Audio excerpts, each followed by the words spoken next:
Queridos amigos e amigas, reencarnados e desencarnados, a alegria de estarmos mais uma vez nessa casa de acolhimento, de paz, de amor, a fim de colhermos aquilo que necessitamos, o esclarecimento, o consolo, os recursos fluídicos e vitais para o nosso prosseguimento, para que possamos absorver ao máximo os benefícios desse momento, esquecemos de nós mesmos, entregando-nos ao Divino Mestre, que tudo sabe, que nos conhece desde sempre,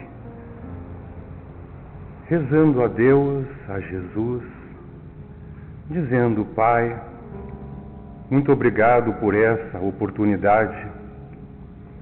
Consigamos todos nós colaborarmos com esse momento de consagração do Teu Evangelho, para que este permaneça em nossos corações. Amplia nossa capacidade de reflexão para que possamos entender, mas acima de tudo dulcifica os nossos corações, para que esses ensinamentos compreendidos façam parte de nós, onde quer que estejamos. Pedimos auxílio à nossa querida amiga palestrante, para que consiga, desde já, estar conectada com os benfeitores espirituais, cumprindo junto com os demais trabalhadores reencarnados e desencarnados desta casa os propósitos desta tarde. Que assim seja.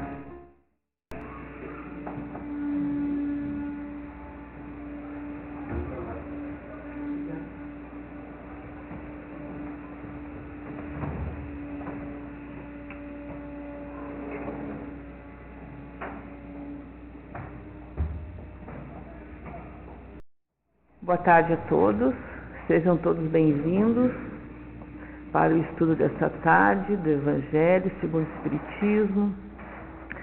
E hoje nós vamos estudar um pouquinho do capítulo 8, itens 18 e 19.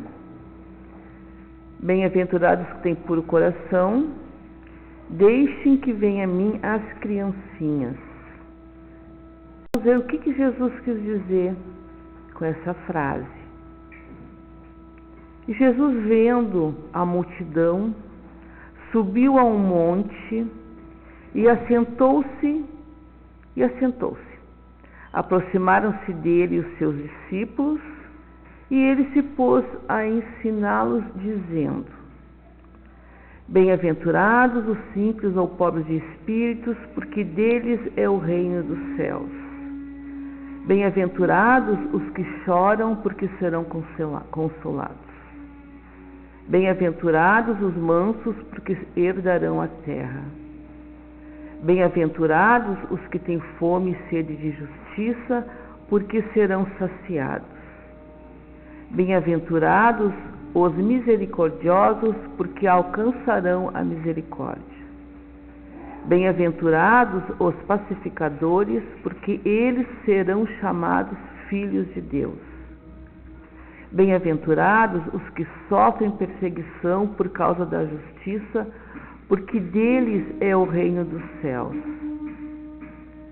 E bem-aventurados os puros de coração, porque eles verão a Deus, que é o nosso tema de hoje. O que Jesus quis dizer com bem-aventurados os puros de coração?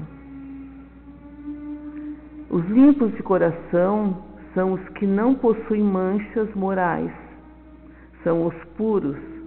O esforço de purificação desenvolvido ao longo das reencarnações é o objetivo essencial daqueles que se encontram conscientes da necessidade de aperfeiçoamento espiritual. E a multidão a quem Jesus se dirige para falar sobre as bem-aventuranças são os cansados e os oprimidos, pelo peso das provações que esperançosos aguardam um momento de melhoria evolutiva com Cristo. Há uma semelhança conosco, né? Muitos de nós já estamos tão cansados de certas coisas, né? De às vezes repetir as mesmas coisas, essas tendências que a gente traz, que não são boas, e a gente fica repetindo, que chega um ponto que a gente cansa e não quer mais isso pra gente. A gente quer mudar, a gente quer agir diferente, a gente quer mais tranquilidade quando a gente for dormir, pensando que não, eu tenho que melhorar, eu tenho que fazer coisas boas, eu tenho que cuidar das pessoas de outra maneira. E é assim que Jesus quer que a gente faça, né? Então ele escolheu naquele momento, né, as crianças para dar um exemplo para a gente. Então apresentaram-lhe algumas crianças a fim de que ele as tocasse.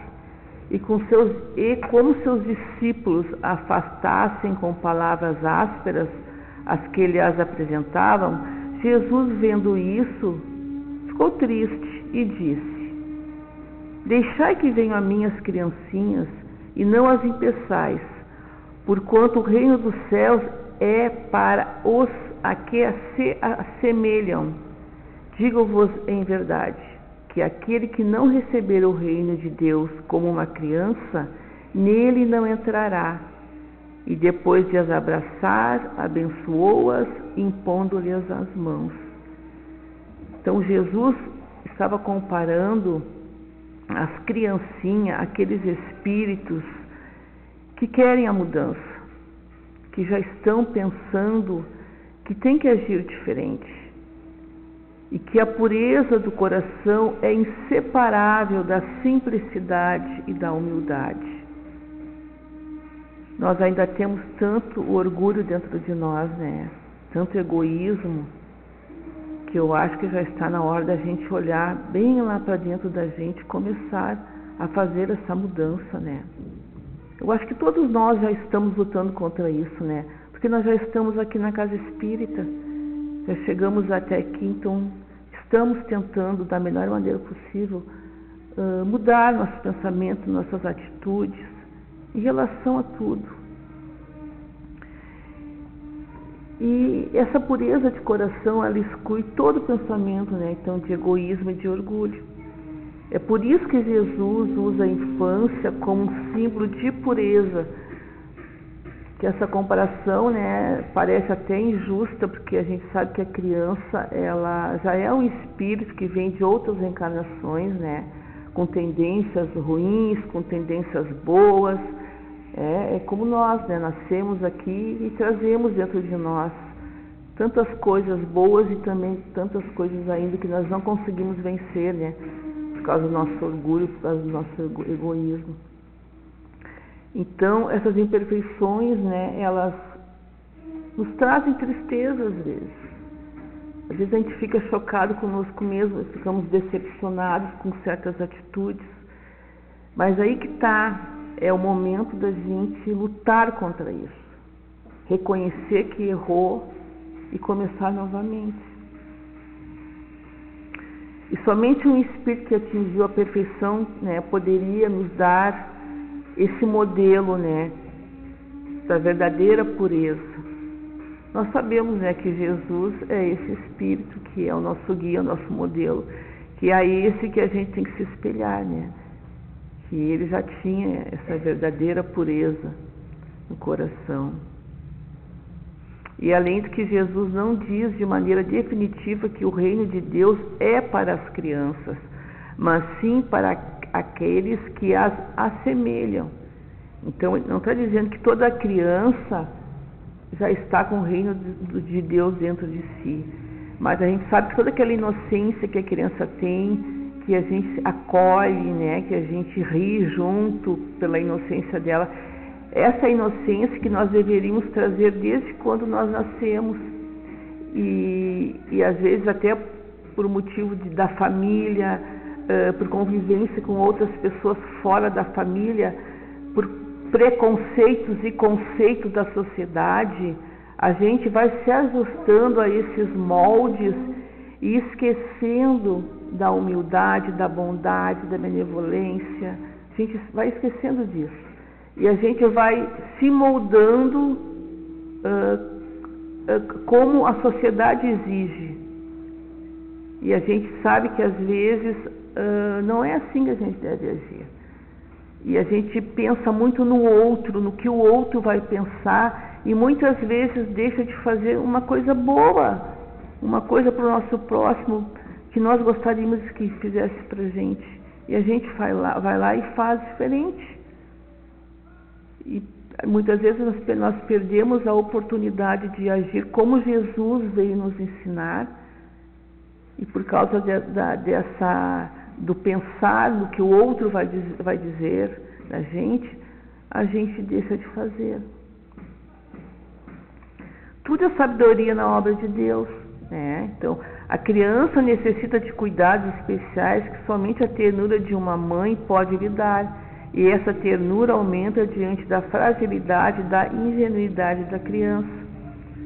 Para uma mãe, seu filho é sempre um anjo, e isso é necessário para que ela cultive, né, essa atenção para a criança. Todos nós amamos nossos filhos e achamos que nossos filhos são os anjinhos, né? Então a gente vai tentar educar, vai tentar fazer o máximo que a gente pode para aquela criança, né? E nós não teríamos esse mesmo devotamento se, em vez de uma graça ingênua, né, encontrasse em seu filho um caráter viril, ideias de adulto, né? A gente não ia conseguir dar esse carinho para a criança se a criança já pensasse totalmente como nós. Daí ia ser igual para igual, né? Então, Deus permite que esse Espírito venha no nosso seio, como uma criança, com ingenuidade, com humildade, para que a gente molde essa criança. E muito importante, gente, porque hoje em dia a gente está vendo que as crianças, elas estão nos ensinando também. Então, nós temos que aprender com as crianças também. Eu tenho um neto de 11 anos e ele me ensina assim muito, que eu fico parada para pensar o que eu vou responder para ele quando ele me pergunta algumas coisas. Porque as crianças de hoje, elas não se a gente diz, não sei, é daqui a pouco, não, elas querem saber agora a resposta, e não é daqui a pouco, é agora. Então, as crianças de hoje estão muito mais ágeis, os espíritos que estão renascendo aqui, né? Eles já estão com outro patamar de sabedoria. Então vamos aproveitar e vamos aprender também com as crianças, né? E também é necessário que a inteligência seja proporcional à fragilidade do corpo, pois um corpo frágil não poderia resistir a uma atividade muito intensa do espírito, né, como se observa nas crianças demasiadamente precoces. Então a gente vê, aparece na televisão, no Facebook, enfim, aquela criança bem pequenininha tocando piano, né, com aquelas mãozinhas bem pequenininhas, então ela quase não alcança ali as teclas, ela fica lá, puxando aqui, puxando ali, né, porque as mãozinhas são muito pequenininhas, né, e a gente fica encantado assistindo, né, aquela criancinha ali tocando piano, é uma maravilha. E a gente sabe, né, que o espírito, quando ele se aproxima da reencarnação, ele entra num estado de perturbação. E por isso, então, quando ele nasce, ele já nasce assim, ele já nasce com as ideias ainda não pré-concebidas. A gente que vai moldar, a gente que vai ensinar. Por isso a responsabilidade dos pais é muito grande na educação, no desenvolvimento da criança, né? Então, o espírito permanece em estado de sono, esquecendo tudo para reencarnar. Por isso que a gente não lembra das outras encarnações quando a gente reencarna. É a sabedoria de Deus, né? Se eu me lembrasse de tudo, eu poderia ter um pai que foi um inimigo meu de outra reencarnação. Imagina, né? Se eu ia conseguir me dar bem com meu pai, ou aquela mãe ia conseguir educar uma criança que já foi um inimigo dela em outra encarnação. Então essa é a sabedoria divina. E a lembrança do passado só iria atrapalhar, como diz aqui no livro dos Espíritos, né? Do Evangelho. A lembrança do passado só iria atrapalhar sua nova existência terrena. Assim, sem essa lembrança, o espírito renasce muito mais forte, moral e intelectualmente, sustentado pela intuição que conserva das experiências adquiridas em outras encarnações. A gente sempre tem as intuições, né? A gente não esquece completamente. Algumas intuições vêm com a gente. E a partir do nascimento, suas ideias retornam gradualmente ao seu consciente, acompanhando o desenvolvimento do corpo. Então podemos assim dizer que durante os primeiros anos o espírito é verdadeiramente uma criança, pois as ideias que formam a base de seu caráter ainda não se manifestaram.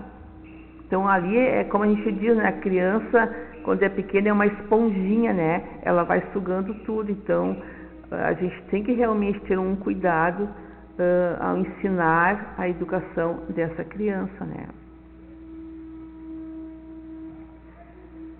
Durante o período em que seus instintos estão adormecidos, o espírito é mais dócil e por isso fica mais acessível às impressões que podem modificar sua natureza e fazê-lo progredir, tornando mais fácil a tarefa dos pais. E nesse momento, né, desse modo, o espírito se reveste por algum tempo da roupagem da inocência, e Jesus, sabendo dessa verdade, toma a criança como símbolo da pureza e da simplicidade, apesar das suas existências anteriores.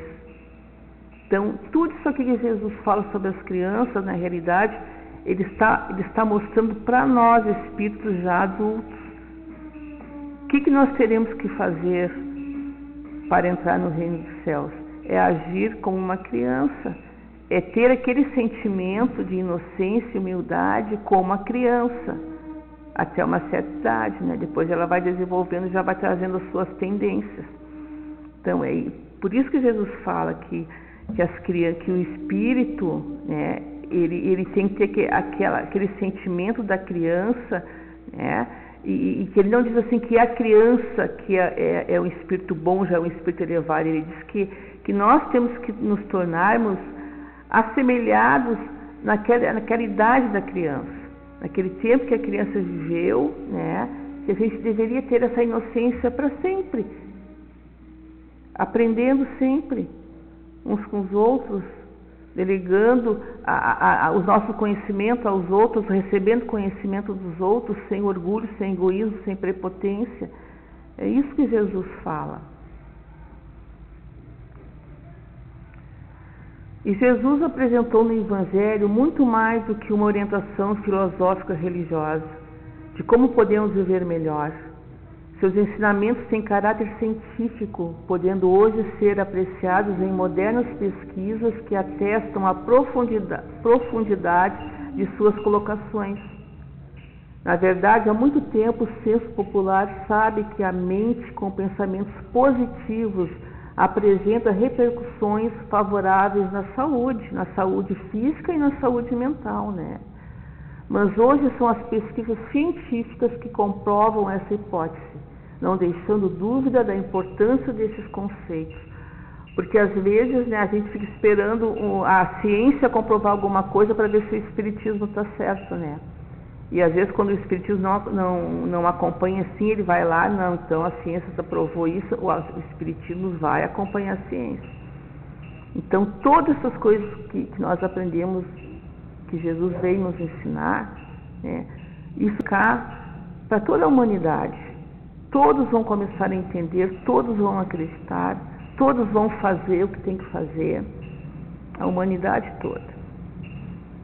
E a limpeza de coração que se referia a Jesus não é apenas um aconselhamento ingênuo e desprovido de objetivos práticos. Sabia ele que é mais inteligente o indivíduo que leva a vida sem contaminações mentais, por conta de que isso resulta em mais saúde e um amplo sentido.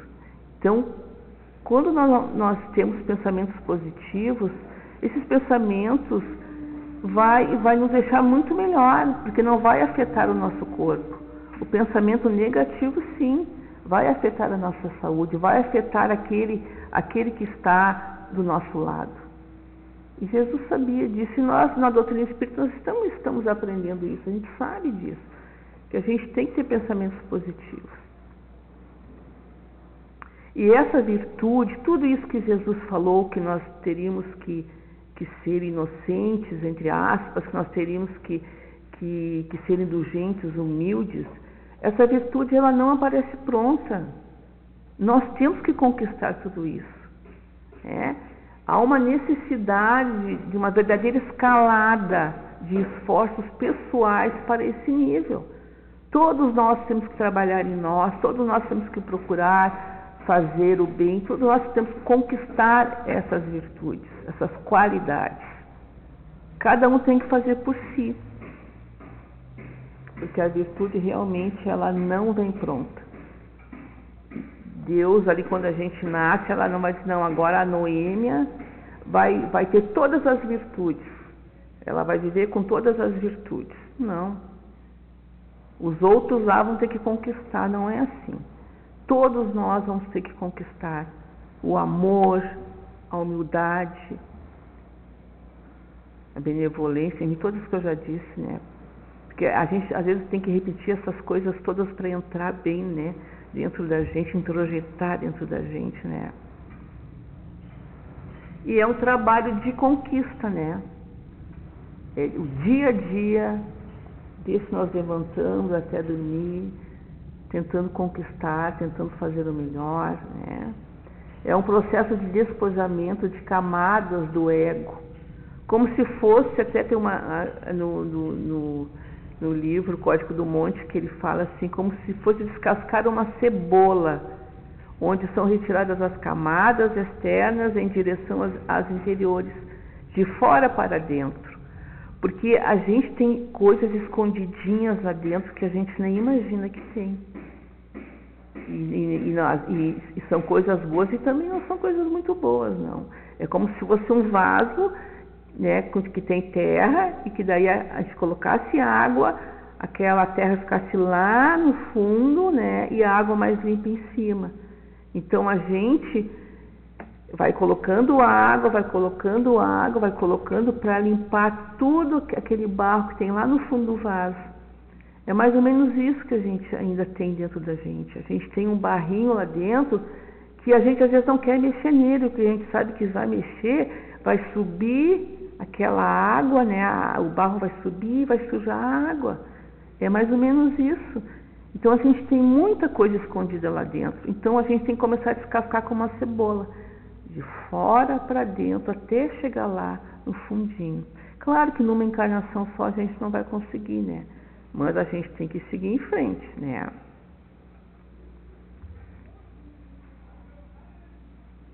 Estudando a palavra do Mestre, recordemos que no mundo até hoje não existiu ninguém quanto ele, né? Com tanta pureza.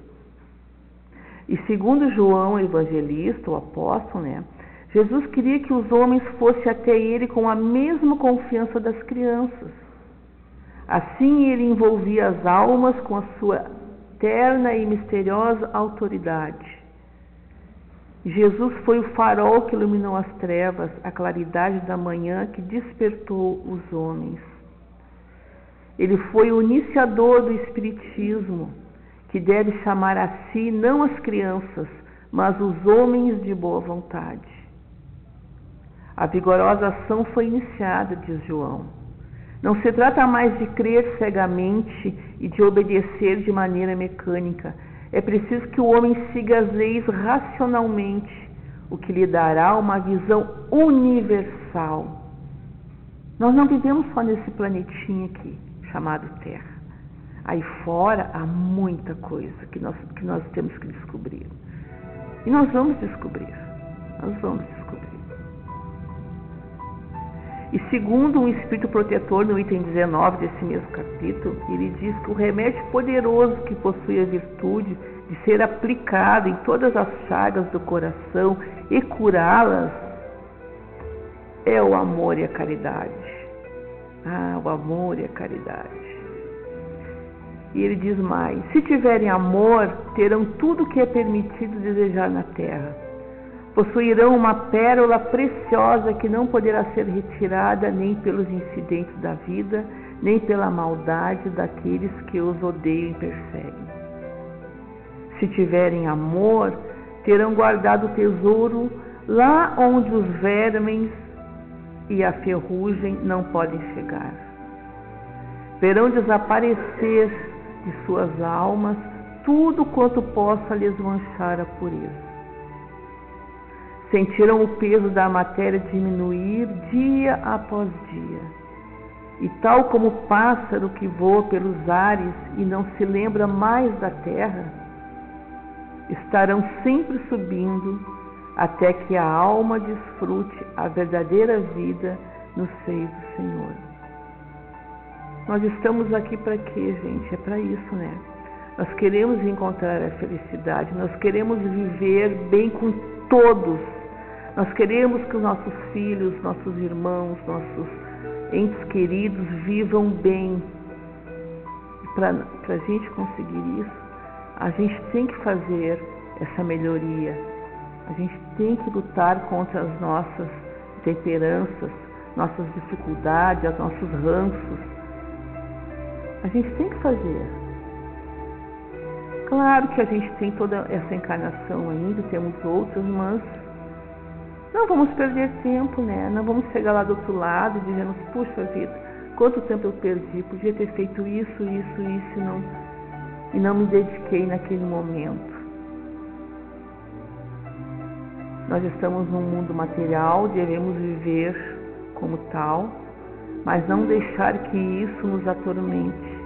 Não viver para esse mundo, viver no mundo. Era isso que Jesus queria dizer para nós. Então, que Ele possa nos acolher sempre no seu seio e que nós possamos estar sintonizados com Ele para receber todas as energias, a força e a coragem para nós continuarmos a nossa caminhada. Que assim seja, né? Muito obrigada.